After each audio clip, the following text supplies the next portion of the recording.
Welcome to the Dice Tower, a series of video reviews about board and card games. Here are your hosts, Tom Vassell and Sam Healy.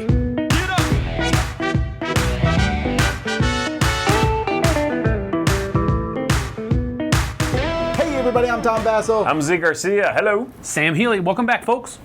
Now this game, Forbidden Sky, was the only game when we were going through our most anticipated games from Gen Con that was on all three of our lists. Correct, that's right. And that's because all three of us really enjoyed the first two versions of this. Well, if you want to include Pandemic. The prequels, the direct prequels to this. I mean, they are a continuing story. Is it really? Oh, sure. On the landing, there was Forbidden Island was the first one. Then Forbidden Desert was after that, and it was very much about what you had done at the end of Forbidden Island, starting Forbidden Desert, and here again, Forbidden Desert leads into Forbidden Sky. I can't tell if that's real. Your ship from Forbidden Desert is printed on this board, yes. Or at least they say it in the theme. The theme is you've arrived here on your flying machine. Great. All right. Well, there you go. I'm invested, baby. This is a cooperative game in which you are once again trying to get something together to work, in this case, electricity. A couple things about this one. This one is the first Forbidden game that's not in a tin. It's in a fairly light box. Secondly, it's the first one that has a component that's not just like a board game. There's actually electronics. You need batteries for this to work. Yep. They come included, but it's battery operated, yes. Because it's using electric currents. Very, very minor ones. Let me show you.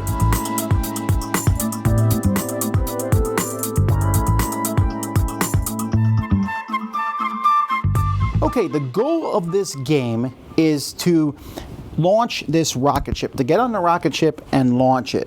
So the rocket ship is going to sit on this piece here, and what you're going to be doing is you're going to be using these connectors to build a complete circuit that goes from one side of this to the other side of it. Now it has to be longer than what I'm about to show you, but I just want to show you what happens when you complete it. So I have the rocket here, so these two are connected, and when I connect this one, you can see now the rocket ship gets ready to launch, and you've won the game. That's what you need to do to win the game, is you need to launch the rocket ship. Now, to launch the rocket ship, you're going to be using a combination of the rocket launch pad. You'll be using some of these small little pads, some of these big ones, and these lightnings. And you're going to need basically a certain number of those based on how difficult the game is. The harder the game is, the more of those you're going to need to use. So basically at the beginning of the game, you're going to pick, are you going to play a novice, normal, legendary, or elite, and it basically just shows the number of things that you need to have in a complete circuit. So to win the game, you need to have the complete circuit, and when you put the last piece in the circuit, you also need to have everybody on board the rocket ship, on the same tile where the rocket ship is, so they can go off. If anyone dies or the rocket ship launches without anyone, then the game is just over and you lose. This is the starting tile for the game. This is always the way the game's going to be. People are going to be starting here on their little airplane that they landed on here.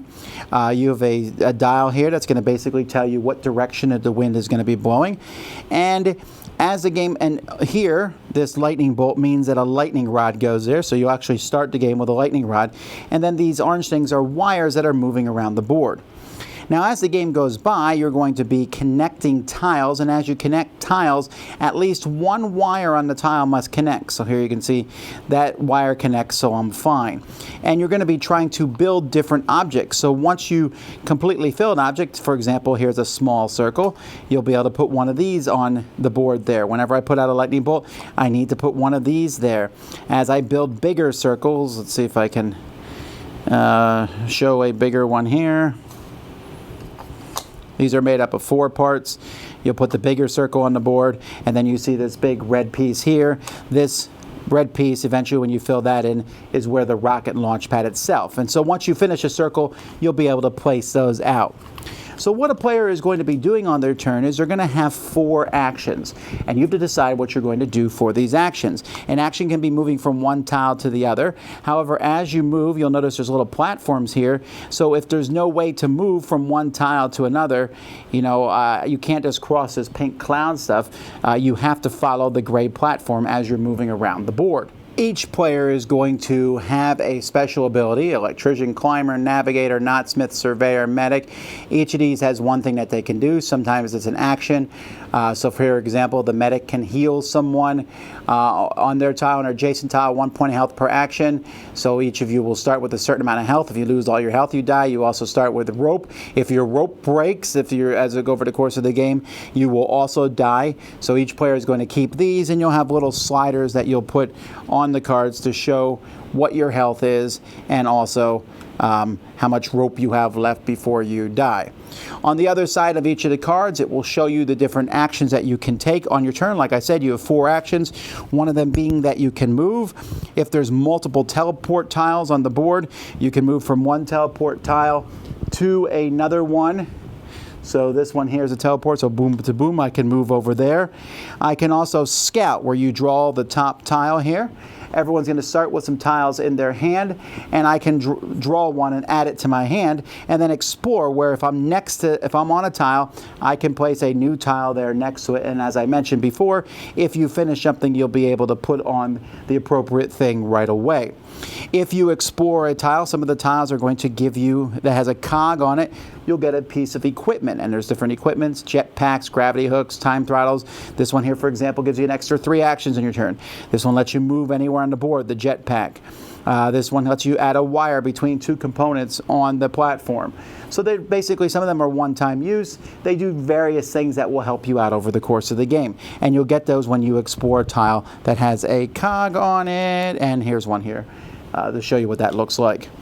Then finally, the last thing you'll do as you're adding these pieces is you can add a wire to the board. So once you have different sections of the board finished, so let's say I'm here, I'm on the space between these, I can add a wire. And the game comes with a lot of wires. There are short and long ones that you'll be playing to connect things.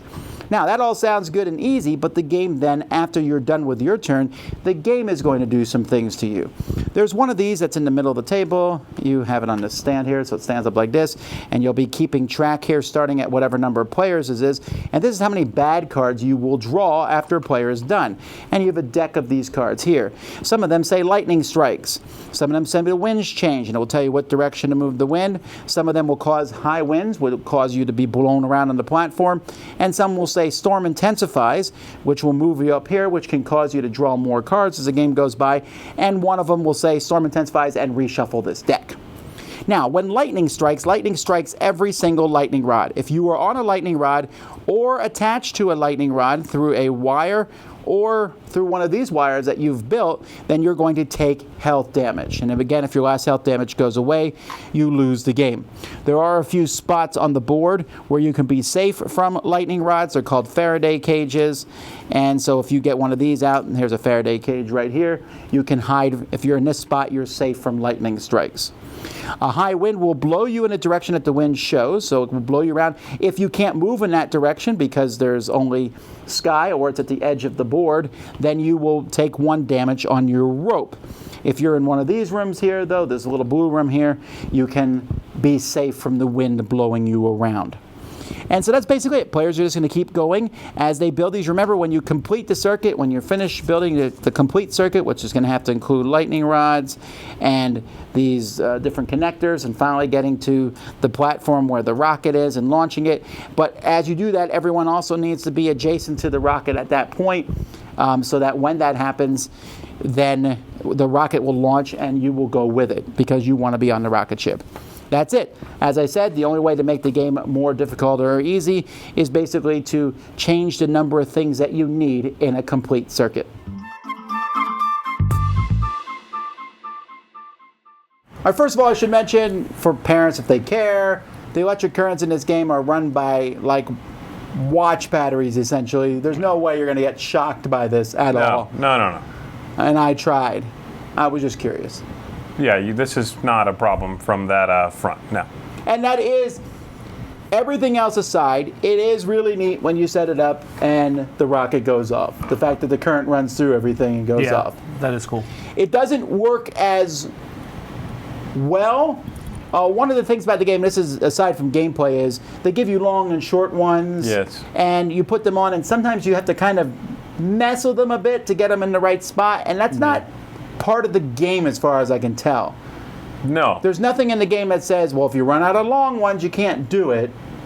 I mean, that is part of the game simply because they only give you so many long ones and so many short ones. I'm sure that decision was made at some point. Sure, but sometimes I want one that's like halfway in between, or... Yes. It's not a huge deal. I'm just mentioning that. I found that sometimes we had to like take stuff apart and put it back together to fit the currents in properly. Yeah. I don't think. I mean, I'm more in his camp that I think they did make that decision on purpose, because you do have to then think about where you're putting all of these nodes on the board, and you have to kind of know your limits as far as length is concerned. So, I think that was a game design decision that was made at some point. No. Yeah, okay. What I'm saying is I feel though like the fact that sometimes they're hard to fit on, I don't feel like that's a game design decision.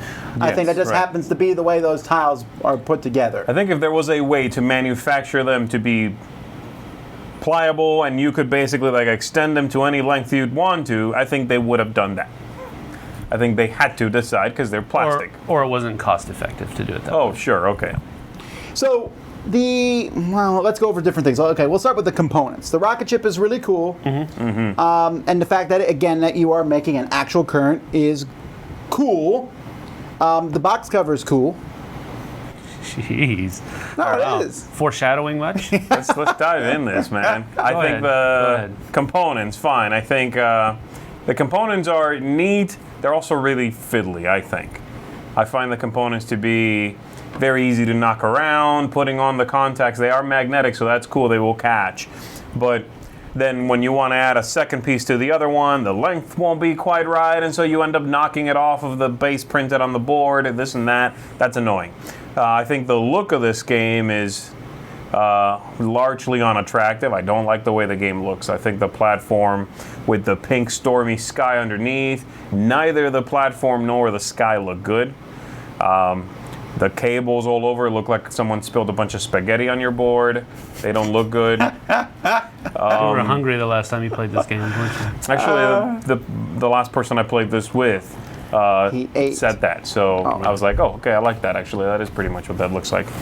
Yeah, it's a little weird because the last two games have been really gorgeous. I mean, stunning. And this one I don't think meets those. I don't think it's as ugly as Z says, but at the same time, I didn't sit there when we're done and going, ooh, that looks pretty. I just, Also because of the nature of the game, the fact that you are just trying to build a loop at the end of the game, whether you win or not, it's such an underwhelming construction you've made. It's this tiny little circle usually with like just a couple of little tiles huddled around it. It doesn't give you a great feeling of like exploring this big sky platform. Every time I see anyone play this, at the end of the game I look at it and go, yeah, that doesn't look good. Just looks underwhelming. You don't think it looks as bad as that, I guess? No, I thought it was fine. I mean, again, the color that they used for the actual plastic of the pieces was too bright, maybe, I think. If you look at the way that this station looks, and I know you're going to roll your eyes, but if you can paint those different plastic pieces to look like this station with the rust and all that kind of stuff, I think it'll really pop. Of course, you don't have to do that. No one's going to do that. Oh, I'm sorry. Someone's going to do that. Vernon is watching. Vernon is watching. He is his idea, as a matter of fact. But the idea that it looks bad on the board, I don't know. It looks like a science project after you get done with it, and I like that. It doesn't. It's not as appealing. It's not aesthetically beautiful or anything like that, of course, but it doesn't look horrible. It looks like you've tried to do something, and you either failed or you didn't. I 100% agree with that. It does look like a science project. Now, whether that's if you liked it or not, I mean, that's basically that. The game is, and this might be my opinion again, but I think the game is easily the hardest in the series. Probably. Forbidden Island is definitely not a very hard game. You can make it harder. Sure. But it is not a hard game initially. Forbidden Desert is harder, but again, it's not like overwhelming. I've beaten Forbidden Desert several times. I've beaten Forbidden Island every time I did not play it on a hard level. Like anytime I played Forbidden Island on easy, I've always won. Right. The other thing, another thing, not the other thing. We'll get to more things. Another thing I don't like is the difficulty scaling in this is just put more of these magnetic sticky, little discs in your network, in your, circuit. I don't really like that scaling for difficulty. I wish the difficulty had come from something else. Well, I was talking about this. I was saying how the game, when you're playing it, you could switch difficulty levels like halfway through. Sure, I guess. You'd be like, oh, we need more, we need less. And you don't start playing going, wow, this is a harder level. No, I mean, it's not until you decide to put together your loop at the end, and that's when you determine how hard the game is.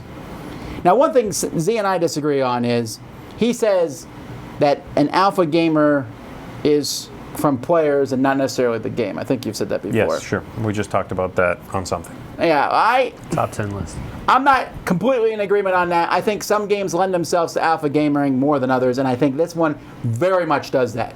Because in this one, you need to put the things in a certain order. And when I played this, I had to almost bite my knuckles to not just say, put it this way, do it this way. Because you are simply making a circuit. It's not like, maybe I'll go over here and explore. You must do something. It's a puzzle you must put together. Because there's few answers, I think. I think that's why. Because, hey, if you don't put a circle right here, our connections don't reach. Like, you have to build one there. If you put a tile there that doesn't create a circle, a whatever they are, connecting spot, you've killed that side. Like, we can't reach from the last one to anything. You see what I'm saying? Yeah. It's too restrictive in that way. So it's not even an alpha gamer thing. If everyone's playing at the same level, I think the alpha gamer thing will go. It's just very scripted. Like, we need to reach from here to something within 3 inches of that. Don't put that tile there because, well, that's over 3 inches. Oh, here? Can't do that. Oh, look, a dot can go here, so it must. Yeah, I never really, when I played this, was thinking, oh, let's try something different this time. With the exception of, I did learn, don't build the wiring until the very last second so that you don't get blown apart by lightning. Yeah. Which would have been a nice hint, I think, in the rule book. Yeah, well, that's the first time, probably the first time everyone plays. They're going to be like, oh, I died about 12 minutes in because there's 6 lightning strikes in a deck of, 15 cards or 12 cards. So you'll die. You're also, that's another thing this game does, I think there are so many lightning strikes that you don't really have 4 actions on your turn. For the most part. You have 2 or 3. Because you know what? You better move out of the way of the lightning. Which means I run in here, I put one thing down, and then I run away again and stand somewhere where I don't die before it's my turn. Well, it's not just the lightning that makes you do that. The wind, you got to stand in a certain spot so you don't get blown off the edge of the board. Sure. That's what I was thinking about. I was thinking more about the wind. I thought the wind was a little bit more of a factor than the lightning was. Yeah, but the wind I can't even control. Like, it could literally change directions and then the wind kicks in. The lightning, I try to stand in the middle. The lightning rods don't move, right? So I can control that and hope the wind doesn't knock me around. But that's what I mean. If you end up on it, especially with more players, I could die before it's my next turn. Yes, and in fact, the game is the game scales better towards fewer players for that reason. Absolutely, 100%. Because you can die and not really have a chance before your next turn, and I don't find that as fun. Like, if I take a turn and then in the middle, oh, I'm dead. Right. If you don't draw the Faraday cages early on, you'll probably die to lightning. Unless you have the guy who can heal people, and in which case his whole job is going to be healing people from lightning. Right. Yeah, that's true. I mean, one of the things that I mean, there's a lot of negativity at the table right now. So I'm trying to salvage some of that. Oh, you definitely like it the most, I think. No, I do. But I mean, I think everything that what you're talking about comes down to character selection and who you pick. Is it random?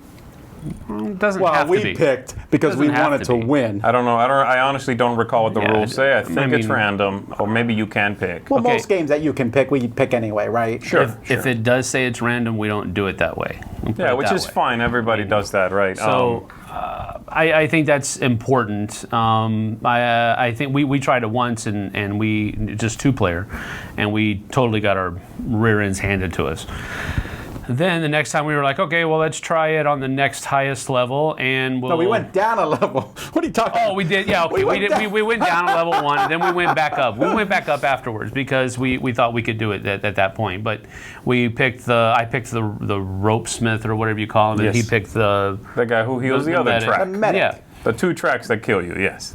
So we did it that way, and it actually turned out that at that point we had already kind of become more savvy on how to battle the wind, so to speak. Mm-hmm. And the ropesmith wasn't even necessary. Yeah, the wind is not as dangerous as the lightning. I didn't have to do that at all. So It's less frequent.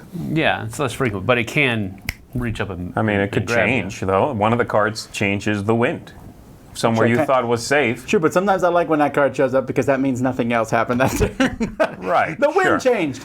Oh, good. Yeah. Right, sure. But I mean, it is a hard game, I think, but it's one of the cooperatively hard games that I don't dislike because it's, I don't know, you're doing something in the course of all of this difficulty, and some of these other games it just doesn't feel like you're doing anything. You're just getting smacked around. Well, you mentioned character selection, and that's one of my problems with the game. I thought was when I play Pandemic, which is by the same designer, and I've seen people online say if you don't pick the right roles for Pandemic, you lose, and I highly disagree. I'll take any combination of 2 roles, with the possible exception of the guy who moves the other person in a 2-player game. That's not as useful. I But think that's a great role. even in the 2-player? Oh, yeah. Okay, well, he's much better at the game than me. But any 2 players, and I'm interested. Okay, hey, we don't have the medic and the scientist this game. I still think we can win, right? Even though they're my 2 favorite roles, but I still think we can win. In this one, if you don't have that guy who heals you, it's a harder game, period. Yes, From I agree Lightning. with that. So, Sam mentioned negativity. Yeah, I'm not a huge fan of this game. I don't hate the game. It's just that my problem with the game is it's hard, and I don't dislike hard games because there's some hard cooperative games are my favorite ones. It's just that I don't mind a hard game if I feel like I eventually can win, and I know I can win this because I have. But I feel like I want to have fun along the way. That's my biggest problem with Forbidden Sky is I don't have fun playing it. I think it's fun to build a network of things, and get electricity. That's a neat thing, but it's not a neat thing to do when it feels like most of my turn is move, heal, try to survive, put out a token, okay, and then let's build this line, which is really obvious. I never feel like I made any clever moves over the course of the game, and it just felt like I'm just trying to survive. Other hard games, Ghost Stories, Reckoners, I'm beating up guys and blowing them around right and left, and sure, it's really hard, and I'll probably get bumped, but when I'm done, I'll be like, ooh, I did some cool stuff that game. In this one, I don't feel like I did anything really that cool. I don't know, but with Reckoners, with Ghost Stories, you might have done some cool stuff, but it ultimately feels like it didn't matter. Yeah, because, but for me, especially in Reckoners, Reckoners was like horribly. I mean, it's like, yeah, we did really well, and then the bad guys take their turn and like, oh man, we really suck. Yeah, but the experience is so fun. I didn't mind. In this one, I'm saying the experience is not fun. I agree with Tom where I don't care about the difficulty. The game could be unwinnable. I don't care. Well, I don't want to play an unwinnable game. I don't care. Am I having fun? I've never had fun with this game. It's not fun to me, okay? Let me say that because apparently I need to. Everything I'm saying, by the way, in my opinion.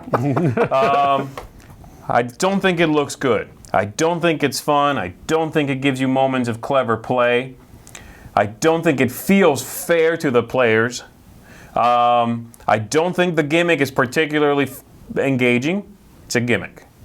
I wasn't as blown away, honestly, by it as people seem to be. I like to see the rocket ship go off, but all right. Yeah, I mean, I just don't care that much. It's like nothing else was that fun. So, like, really, that's what I'm doing? So I can make the rocket ship make, 1995 plastic pistol sounds?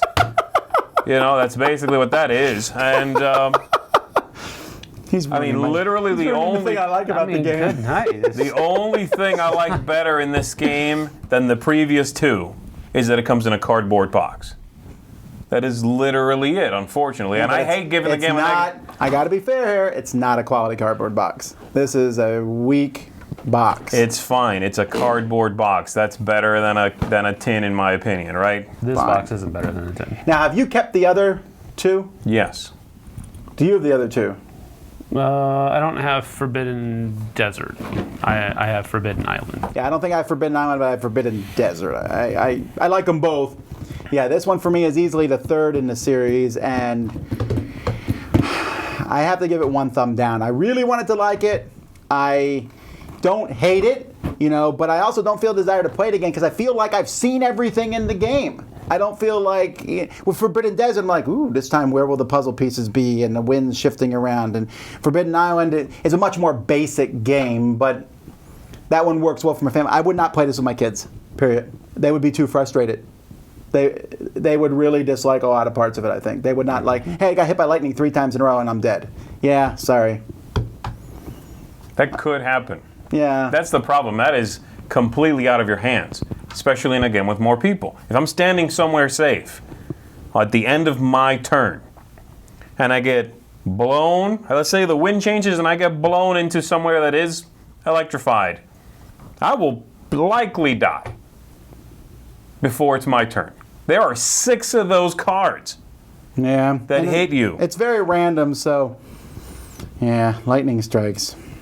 Anyway, let me give my negative opinion and then you can wrap up, okay? I'm going to give this 1.5 thumbs down. I was extremely disappointed by it. It's one I have no interest in playing again, really. I don't... I'm trying to find something to say, yeah, if you like this, then maybe this will be for you. I can't think of anybody who I would recommend this to over the other co-ops we've mentioned. They're all just more entertaining, not to win, not because they're easier or more difficult or any of that. They're just more fun.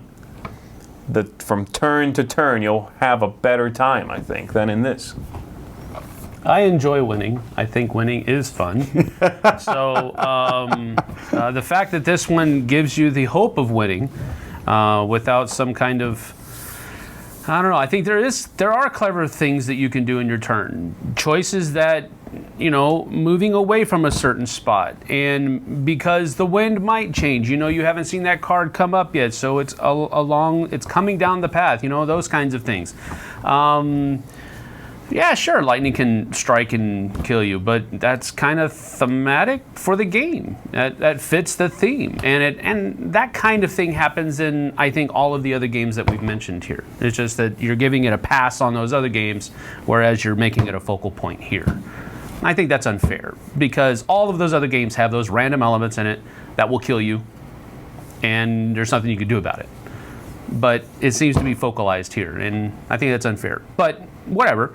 I don't think it's as bad as these guys are saying it is. What would you rate it then? I'm gonna give it 1 thumb up. I think it's good. I think it fits within the family of games that it comes in.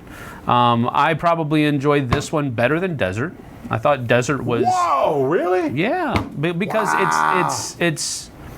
it's more. I guess it has more basic mechanisms in it. Desert was a little bit more involved as far as complexity was concerned. All of the different moving pieces and that kind of thing. This one is not that. No, I agree on that. So, and that's why I don't like it better than Island, though. I like Island the best out of all 3. This is second, and Desert is third. So, that's it. I'm going to give it 1 thumb up. I liked it. I didn't love it as I wanted to, but I enjoyed it. Well, there you go. Very different opinions. Tell us what you think in the comments below. I'm sure this will be a divisive one for sure. People will like it or not. Probably so. That's Forbidden Sky, Height of Danger. Until next time, I'm Tom Vassell. I'm Z Garcia. Thank you. Sam Healy. See you on the flip side, folks.